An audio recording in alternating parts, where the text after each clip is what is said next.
Assalamu alaikum. Today we will discuss about experiments number 5 and 6 in PSS Soft Lab. Experiment 5 and experiment 6 is based on load flow analysis. Experiment 5 will cover load flow using Gauss-Seidel method, and experiment 6 will cover load flow using Newton-Raphson method. So without further delay, let's move towards experiment 5. And as you have already noticed, once I click in one experimental setup, PSS Soft Lab introduction panel goes out. So let's click onto the panel again so that we can have a second window running. Okay, so this is the experiment 5, and this panel only have the option for doing load flow analysis using Gauss-Seidel method.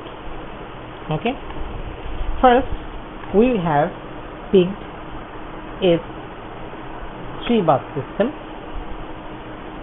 One of them has to be slack bus, one of them has to be a PV bus, and third one has to be a PQ bus. Of course, it's up to you which bus you will pick as slack, which one you will be picking as PV, and which one you will be picking as PQ bus. But this is mandatory to pick at least one of a kind. Here, the data panel, we have to provide data. Say this is my data of transformer 1 and transformer 2.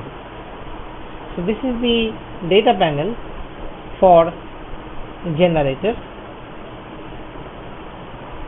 Let's say we have the same amount of reactance present in all the generators. Okay, there are 2 generators. So this is the bus impedance matrices. Of course, there are 3 buses. Now bus impedance matrix shows the self admittances or the shunt loads connected to each bus. We can omit it for this experiment. Here let's declare it J 0.5 from the experiment.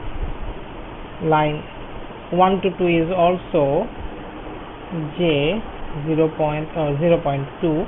Okay, here it's not a number because we forgot to put a multiplication sign here. And finally bus 3 J into 0.25. We actually can omit transformer data, and we actually can omit all generator data.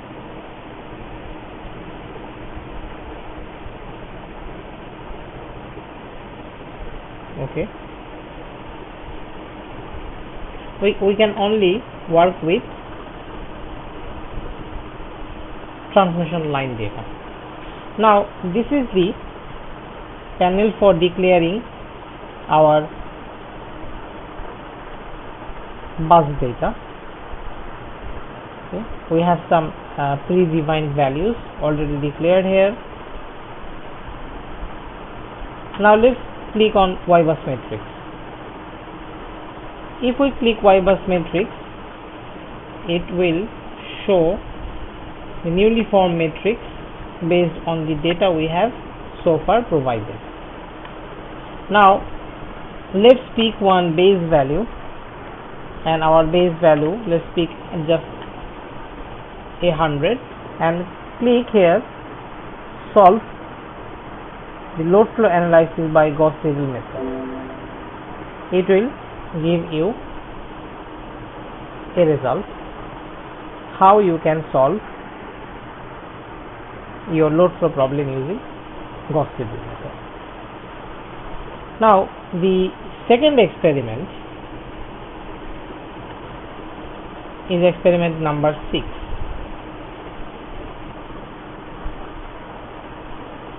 Experiment 6 uses the same circuit, but now instead of 2 panels or 2 push buttons, we have 3 push buttons, so that we can compare our calculations based on both Gauss-Seidel method as well as our Newton-Raphson method. You can do the same thing programmatically. This is the demo Simulink model for calculating load flow parameters, and this one is the M file or MATLAB codes for students to see how we can use MATLAB coding to calculate load flow parameters.